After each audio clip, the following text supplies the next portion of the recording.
Tak bisa ikut bukber karena kerja. Viral tangis gadis ini dapat kejutan dari para sahabat.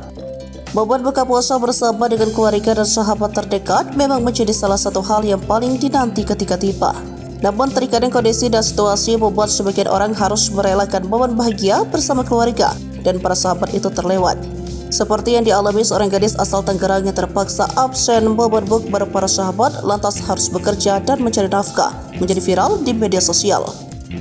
Namun siapa sangka dilansir melalui unggahan video akun TikTok pada Selasa 26 Maret 2024. Gadis beruntung tersebut mendapat kejutan dari para sahabat.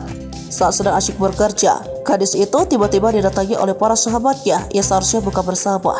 Pulang bukber sempat nyamperin teman ke tempat kerja buat nyemangatin dan ngasih makan. Semangat sel, tulis pengunggah video. Kedatangan para sahabat yang muncul untuk memberi kejutan dan semangat itu pun sontak membuat sang gadis terharu. Dengan wajah kaget, gadis tersebut menutup mulut dan berusaha menahan air mata.